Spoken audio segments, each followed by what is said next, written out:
Something that was once so natural to me is now like, oh, okay. It feels different, but hey, that's what happens when I guess you haven't done something in a while. Hi guys, I don't know if this is too close, and apologies if it is and I'm like all in your face. It's so weird. What? This room a couple of days ago was purple. I didn't know there was a fireplace there. I did know we had beautiful floorboards, but you know what, actually I think I'm going to do another video just catching up with you guys and giving you like a bit of life updates and stuff, because a lot's happened since I've last been on here. House has been bought, no longer in a training contract that is finished, moved obviously in buying the new house. There's just been a lot that's been going on, so I do want to speak to you guys about that at some point, but I guess this is not the video for it. Now, I was literally going through my messages on Instagram, and I noticed that a lot of people were asking me about things that they could do to help them secure a training contract this year. And do you know what? I thought first of all I'm going to address it in an article. So once that Guardian article is up, I will link it below. But then I realised that in an article you're kind of restricted, and I love to talk, guys. I really, really love to talk, if you didn't know already. And I just thought I'd come on here and express my thoughts from a personal standpoint about what you can do to help you get that dream training contract role, from a personal experience, if I haven't said that already. These tips that I'm about to give you as well will also be applicable, I believe, to those that are preparing for pupillage. So guys, I'm one of those people that I like to know everything, and I feel that in this profession, right, in this industry that we're in, there's like generic information that gets given out about what you can do to make a training contract good. But I don't feel like people are truly honest and give you all the extra bits of information that you probably need to know. And I say probably need to know because I needed to know it personally, and it helped me. I think it made the difference. So for those of you who don't know, I have finished my training contract. I trained at one of the big four. I vlogged most of my kind of journey over at lawcareers.net on their YouTube channel. I think the video should still be up there. But you'll see me go through when I was a paralegal to trying to make my training contract applications, and I got rejected the first year, guys, and I was like, this is embarrassing. Because I was putting myself out there, right?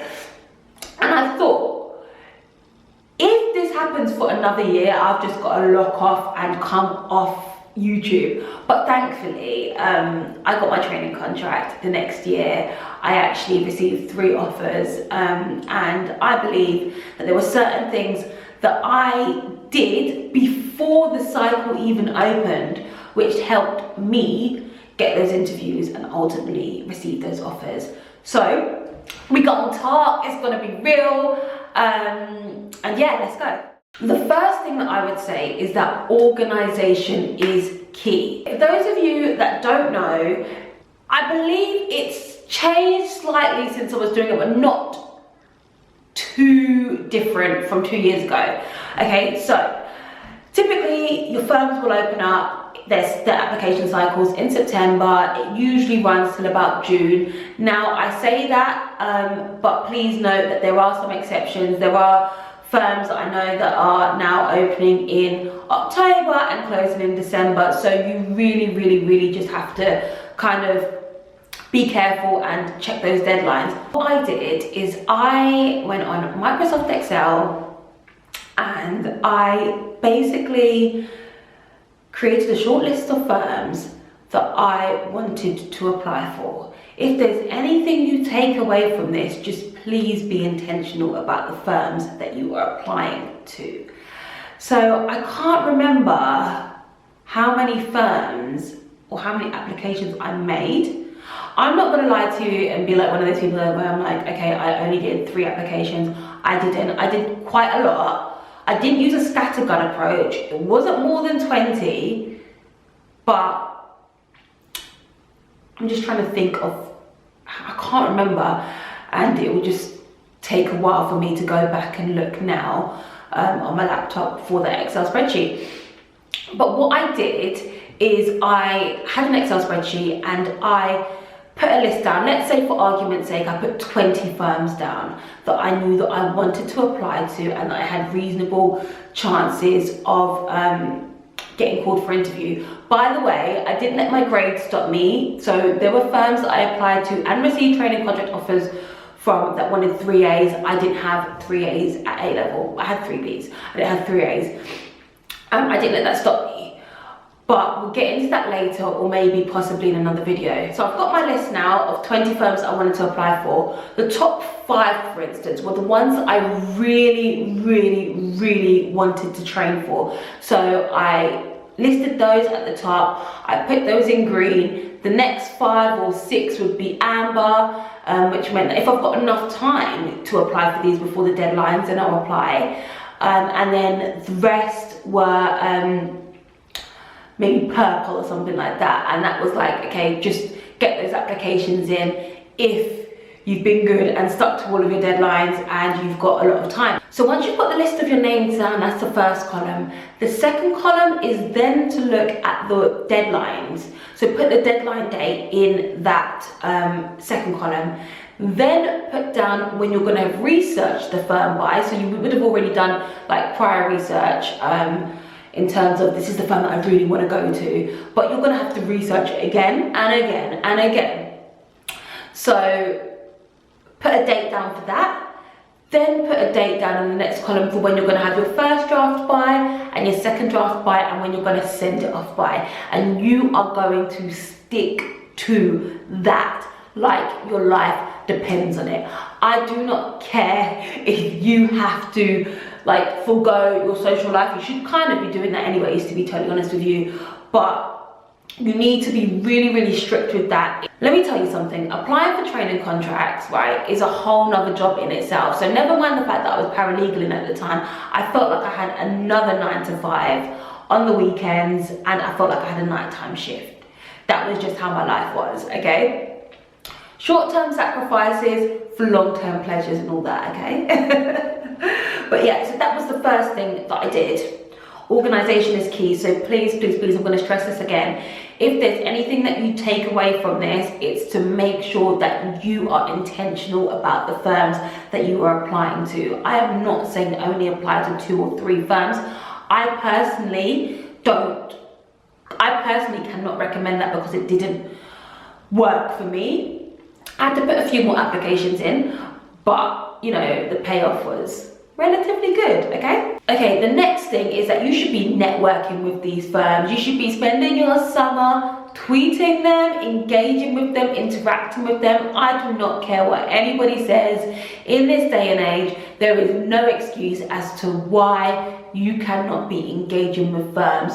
Usually you'll find the firms on either LinkedIn, Twitter, Instagram, YouTube. Message them, comment, ask questions, engage, make yourself known. Especially for those of you that don't have any connections in law. I wasn't lucky enough to have my dad working at the firm that I trained in or anything like that. So please start making yourself known to these firms so that when they see your applications, they're like, oh, this is Kaylee. And Kaylee, I don't know why I chose that name. And Kaylee has been tweeting us. To make yourself known, start networking. If you do build any sort of organic relationships or they do answer your questions, feel free to then chuck that into your application. But do start networking with these firms so you can get a feel for them. And if anything, so that when you submit your application in, they recognize the name as they're reading the application. I did that, and in 2 of my interviews for training contracts where I subsequently received offers, I had built personal organic relationships with some members of the graduate recruitment team. It's that simple. It's that simple. The third thing that you're going to do, and I was like, oh, why did nobody tell me this beforehand? Because when I speak to people now, they're like, yeah, well, of course we did that. And I'm like, I only found this out, and that was through trial and error. When I say trial and error, I looked back at my unsuccessful year and was like, okay, well, what have I done? This worked, this didn't work, this worked, this didn't work, this didn't work, so I need to do this to make this work. So the third thing that I'm going to say to you is that you should already have pre-prepared answers. Okay, there are certain questions that, you know, you could probably put money on that they would come up in the training contract or pupillage applications, such as why law, why you, a commercial awareness kind of question. If you have at least those 3 answers down, or why commercial law, for instance, if it's a commercial law firm that you want to go to, if you've got these answers down, then you can just tweak them, because the answers are not really going to change, are they, depending on the firm that you're in, that you're applying to. I want to be a lawyer because of XYZ. That still stands regardless of whether I'm applying to Alan Nofree, Linklaters, DWF, EY, like it still is the same reason. And by the way, you decide whether that answer is good enough. Other people don't tell you whether or not you